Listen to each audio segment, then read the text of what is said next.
Welcome to St John's for our weekly update. In my written reflection for this week, I mentioned that our native bees are doing really well, and a number of people have asked to be able to see some footage of our native bees. Our stingless native bees started life on the precinct through an introduced hive, and over the past few weeks they've decided that they need more space, and so they began to create a new colony in the wall of the Dean's office in St Martin's House. An apiarist has been and provided them with much more spacious and wonderful accommodation, which you can see in this footage. So over the next few months the daughter hive will establish, and eventually they'll introduce a daughter queen as well, and so we'll end up with two native hives on the precinct. The fact that our stingless bees, along with a couple of species of solo native bees, are doing so well is something for us to celebrate. A couple of years ago now, we decided not to use herbicides and pesticides on the site. That's allowed our European honeybees to flourish, but has also encouraged other species to re-establish. We actually enjoy the presence of butterflies, something of a rarity in our world as the insect population collapses. And so the cathedral site is becoming a little bit of an oasis for wildlife. We host possums and many species of bird, as well as an increasing number of insects. And I think it demonstrates that if we humans seek to live in harmony with the rest of nature, that nature can look after itself and flourish. So hopefully the cathedral community and this cathedral site is a sign of hope in our world. And while thinking of things to do with the gift of creation, I'm glad to announce that the latest of our podcasts has been released. It was recorded during the season of creation. Dom, Sue and I travelled up to Toowoomba, to St James Toowoomba, amidst the Festival of Flowers, and recorded a podcast at St James with a live audience. We had a great time. That podcast explores some of the themes that arise out of the season of creation. So please have a look at the new podcast, and please make it known to others. Podcasts are one of the ways that we can share the faith with others. Sunday just gone, we re-established the Cathedral Mothers Union branch. It was a great celebration. Quite a number of new members joined, and a significant number of current members of Mothers Union committed themselves to the work of Mothers Union, and several other people as a result of that have indicated that they would like to join. In celebrating the re-establishment of the Cathedral branch, I want to pay tribute to the Reverend Eleanor Mancini, who was the champion of the project. Over the past few years, we've tried a number of times to re-establish the Cathedral branch of Mothers Union, but as always, these things require a champion. So I'm grateful to Eleanor for the energy she's given over to the project, and the way other people feel encouraged to give of themselves as well. On Sunday, the 25th of October, we will be celebrating our Feast of Dedication. That's the Sunday closest to the feast day of Simon and Jude. Simon and Jude's Day is the day that many of the significant events surrounding the life of the cathedral building have occurred in the past, and so it's the day that we celebrate the gift of community. To that end, on that day we will be enjoying morning tea. It'll be something of a trial for us, an experiment, as we seek to enjoy fellowship with one another during the COVID time. And as a result, once we've had opportunity to enjoy morning tea together on the 25th, we will review how that went and look forward to having morning tea more often together.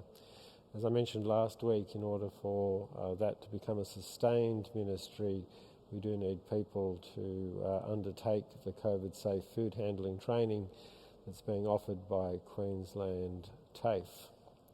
And because the Feast of Dedication is such an important day to us, it's also the day that we reflect on our stewardship. stewardship not only of money but of our time and our talents.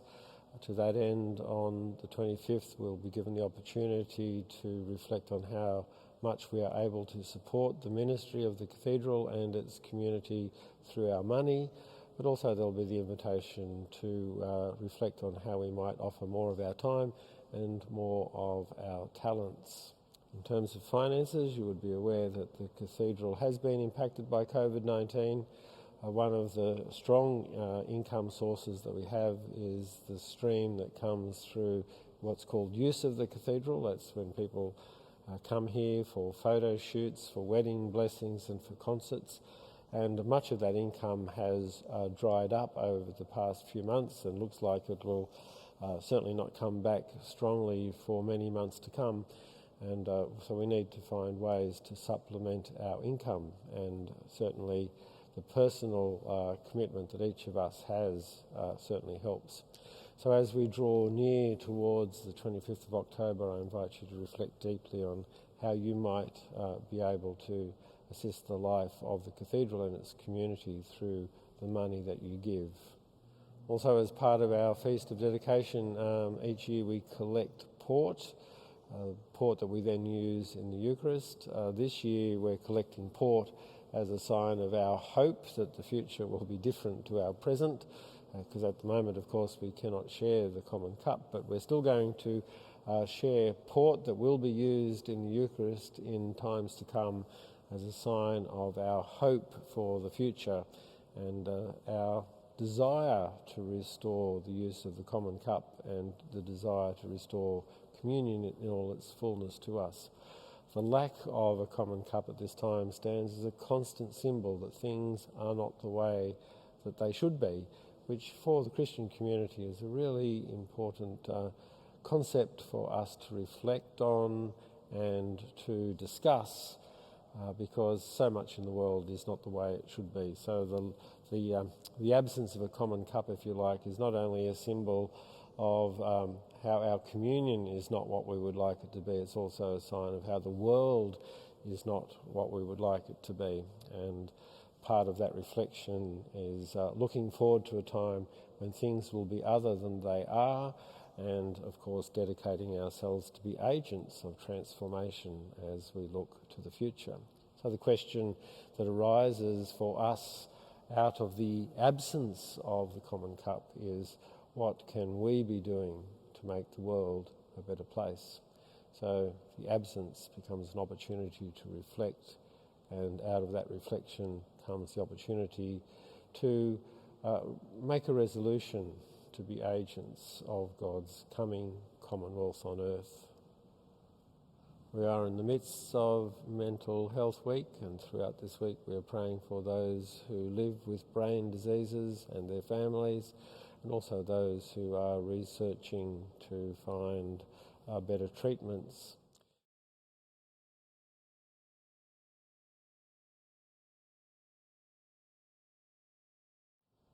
There are a few exciting opportunities coming our way in this coming week. One is a free concert on Tuesday morning featuring the violinist Courtney Cleary. Courtney has an international reputation and is an absolutely stunning violinist, so I do hope you'll have the opportunity to hear her when she plays here on Tuesday.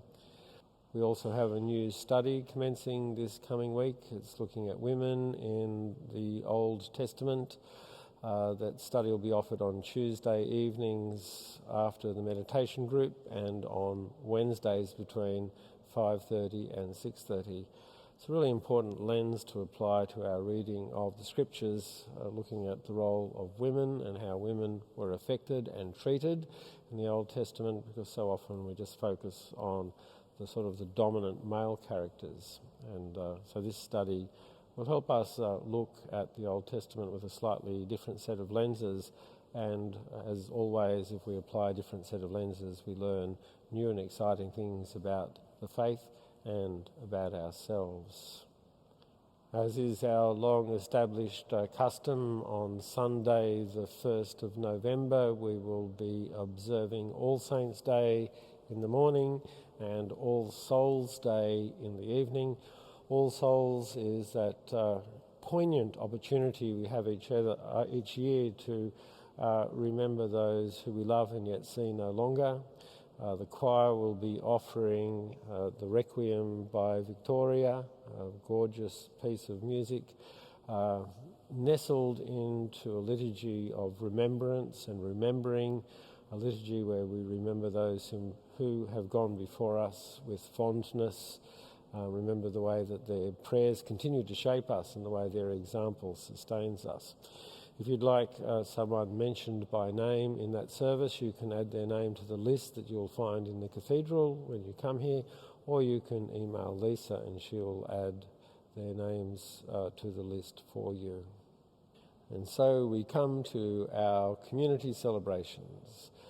This week we say happy birthday to Craig Bowen, Alan Morrison, Julian Underwood, Lillian Borum, Bess Dunglingson and Charles Clark.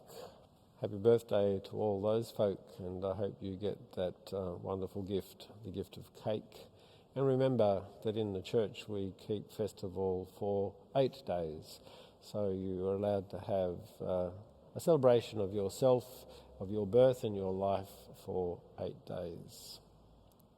It's a huge privilege to be able to offer these videos week by week to celebrate the life of the community and the building we call home. Thank you for the feedback you give and for the ideas that you give, ideas about what else we might explore in terms of the building and in terms of the faith. Thank you also for the feedback that comes in response to the various reflections that the clergy team offer throughout the week. Thank you also for the care that you are taking one for another in the life of our community. So many people tell us that they are sustained by the prayers and the presence of members of this community. Peace be with you.